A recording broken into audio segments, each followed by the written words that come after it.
Salam untuk kita semuanya, berjumpa lagi dengan saya di channel Aritela Tutorial, tempat kita untuk berbagi informasi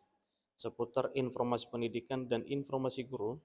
serta informasi lain yang ada hubungannya dengan pendidikan dan guru. Pada pertemuan ini saya menyapa Bapak Ibu honorer Sanair yang selalu setia melaksanakan tugas tanpa mengenal lelah. Saya yakin Bapak Ibu selalu dalam keadaan sehat walafiat. Pada video kali ini, saya ingin berbagi satu informasi, yang mana informasi ini adalah informasi publik yang sedang hangat diperbincangkan, yaitu tenaga honorer yang memenuhi syarat untuk diangkat prioritas menjadi ASN tahun 2023. Nah, tentunya Bapak Ibu ini ada dasarnya pengangkatan Bapak Ibu honorer menjadi ASN-nya.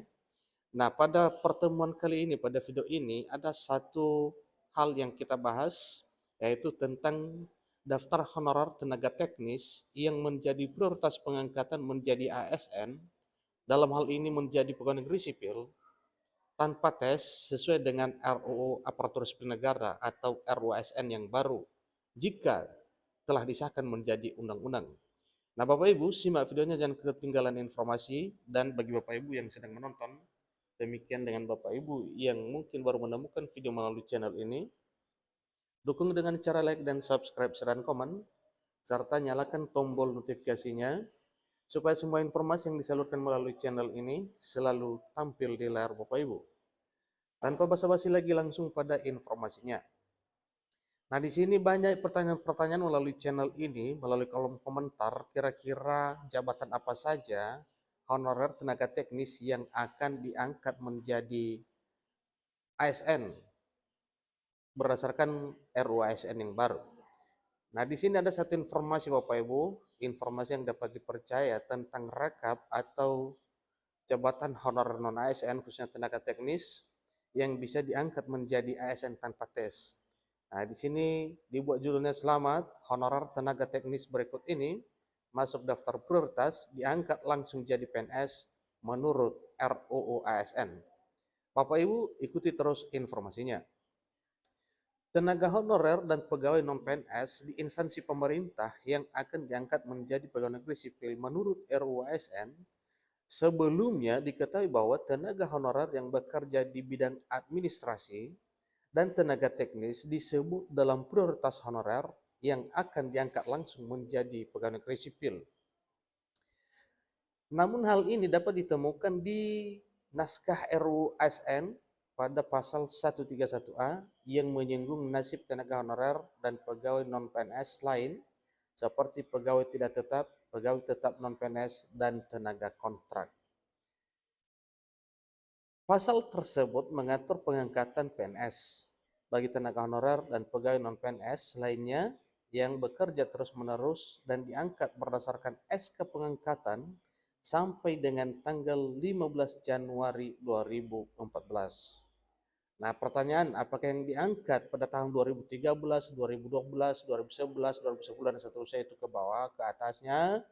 apa bisa juga diangkat malah justru itu juga masa kerja paling lama.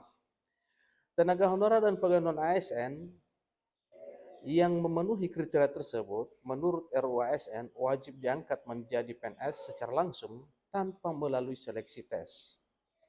Nah, lebih lanjut, RUU ASN menyebutkan terdapat prioritas dalam pengangkatan honorer dan pegawai non-PNS lain menjadi PNS.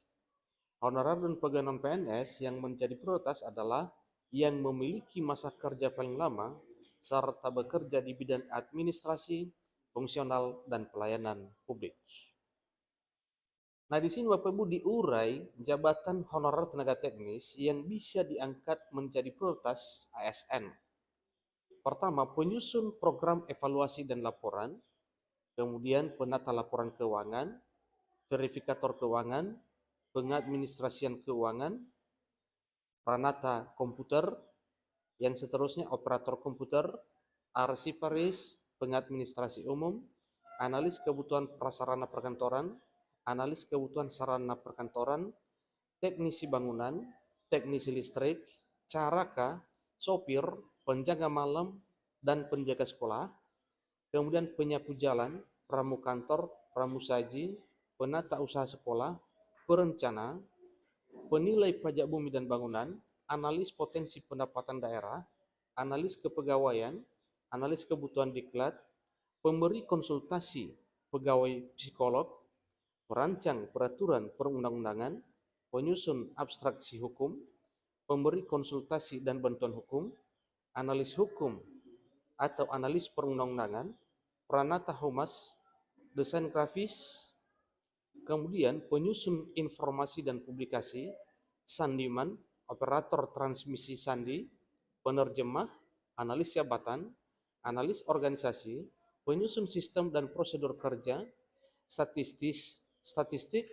kemudian pustakawan, kemudian auditor keuangan, widyaswara manajemen,